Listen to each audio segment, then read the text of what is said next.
Hey guys, welcome back to my channel. My name is Kayla at the Budget Edit. I'm also over on Instagram if you want to check me out. I have been budgeting for about the past 4 years now, and my debt-free journey, I was able to pay off $44,000. But what I discovered after I paid off that debt is if you don't stay diligent, big surprise here, if you don't stay diligent and really plan out each expense, you're going to go back in debt.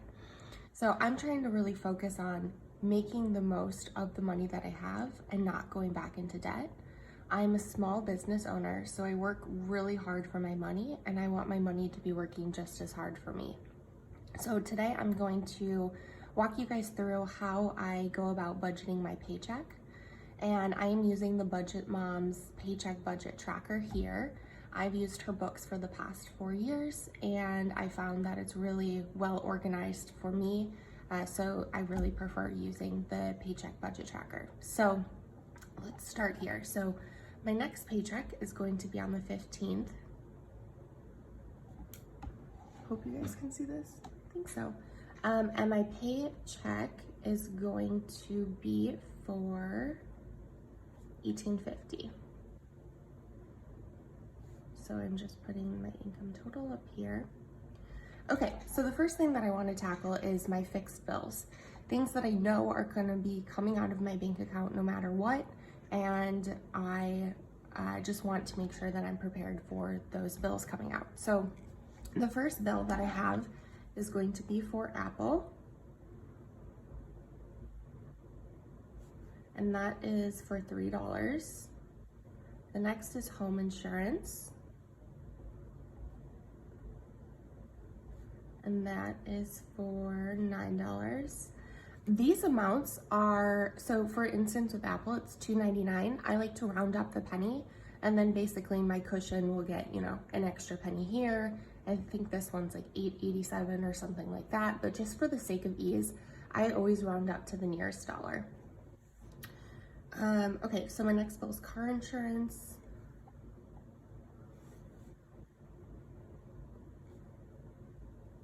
And it is extraordinarily high.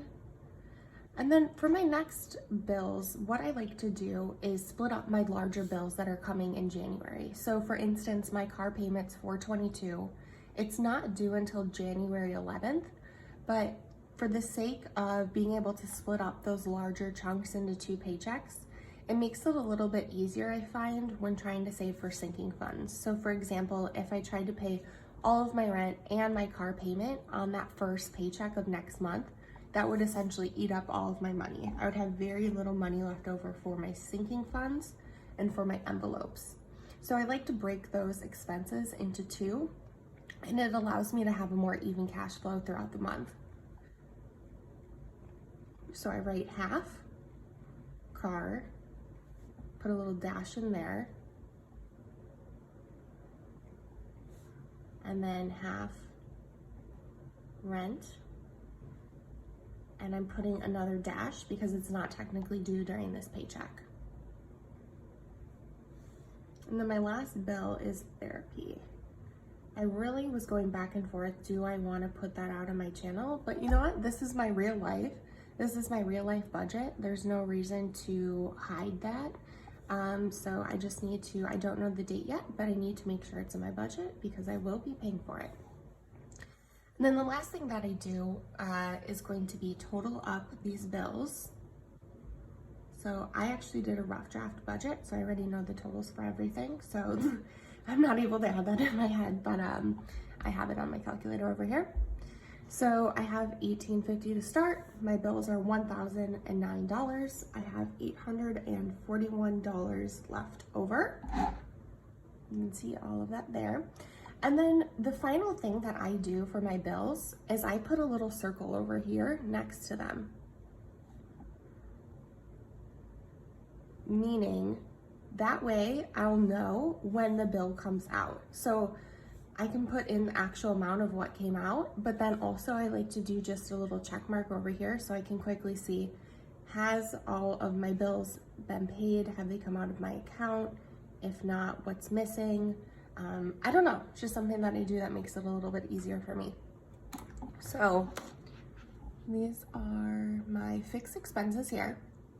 Now we're gonna go into envelopes, and that's going to be things for the next 2 weeks that are variable spending. So examples would be groceries, eating out, miscellaneous, fun, gas, things like that. So the next thing that I'm gonna plan for is groceries.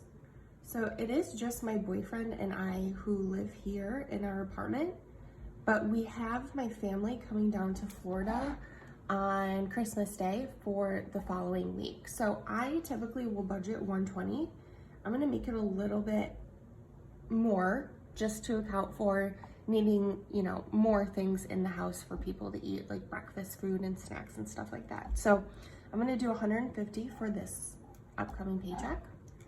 And then eating out, I'm gonna give the standard 120. I'm really trying to challenge myself with lowering that.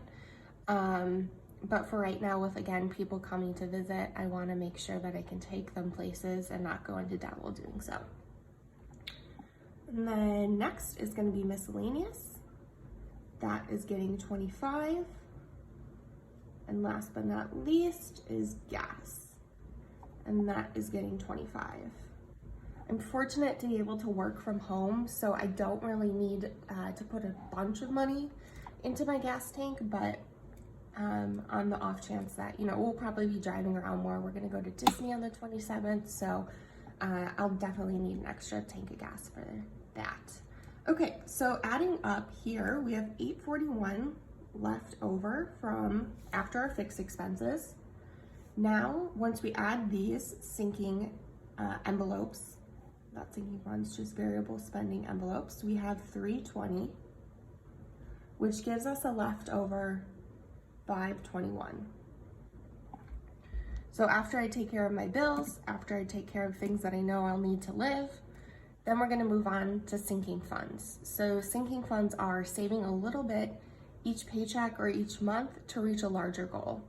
So again, with people coming over and staying with us for the next week here in Christmas, I wanna make sure that I have enough money to be able to take them places and show them around Florida. So I am budgeting a way higher amount than I will ever, I don't wanna say ever, who knows, but than I will typically budget for guests. So right now, I'm gonna budget $397. So when people come, I'll have almost $400 plus, we can work with some of these like groceries, eating out, to be able to cover whatever we do. Next, I have my hair appointment. I have my hair appointment coming up at the end of December, and that's typically $180. I already have 90 saved, so I'm just gonna save an additional 90, and my hair appointment has been paid for. And then lastly is my boyfriend's birthday. His birthday is at the end of February.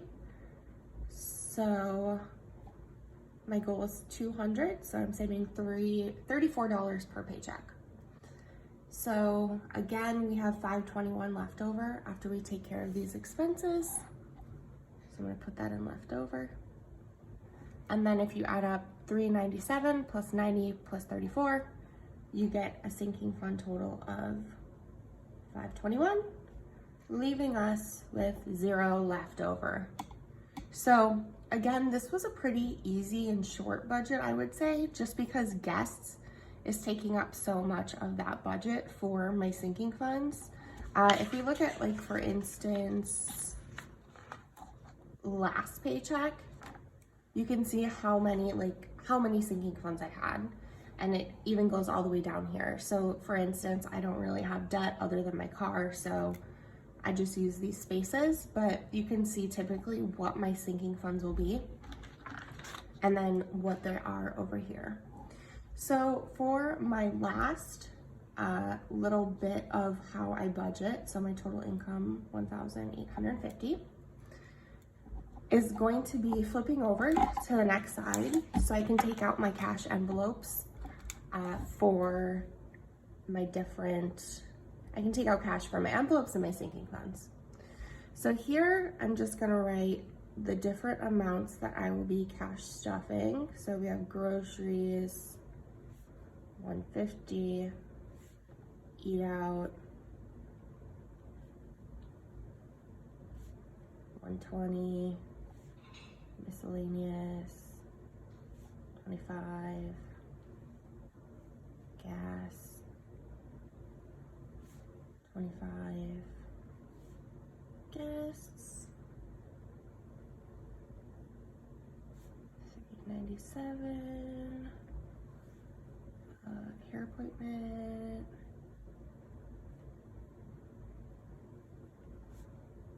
$90, Dean's birthday.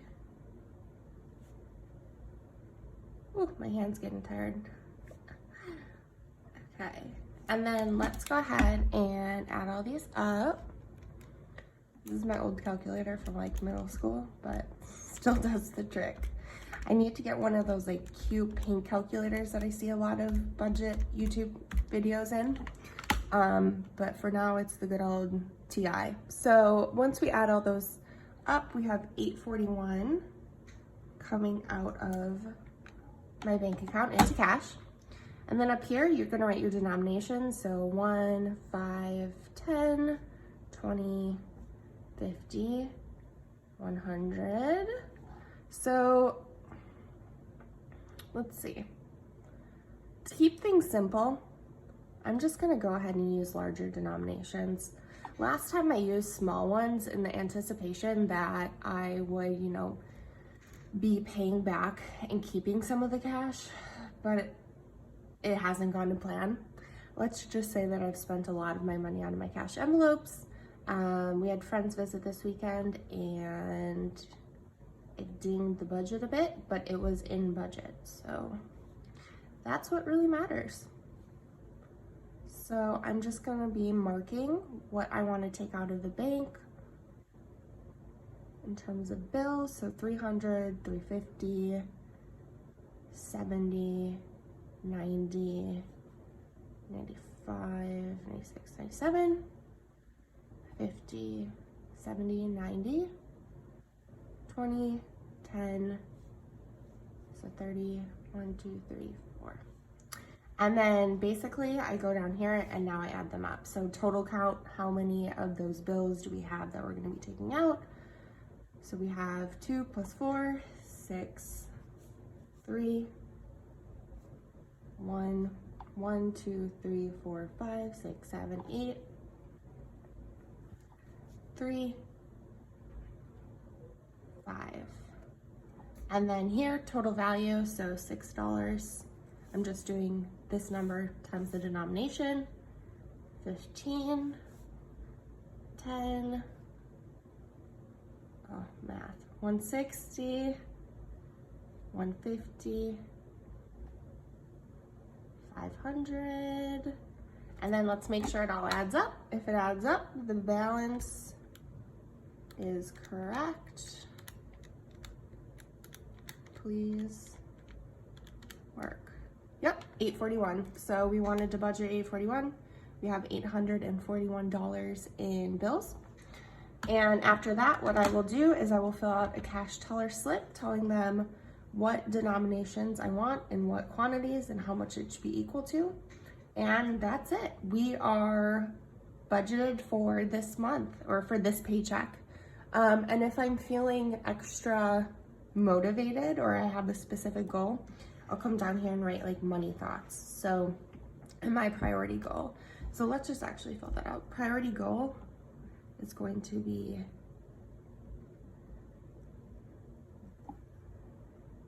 have cash left over in eating out.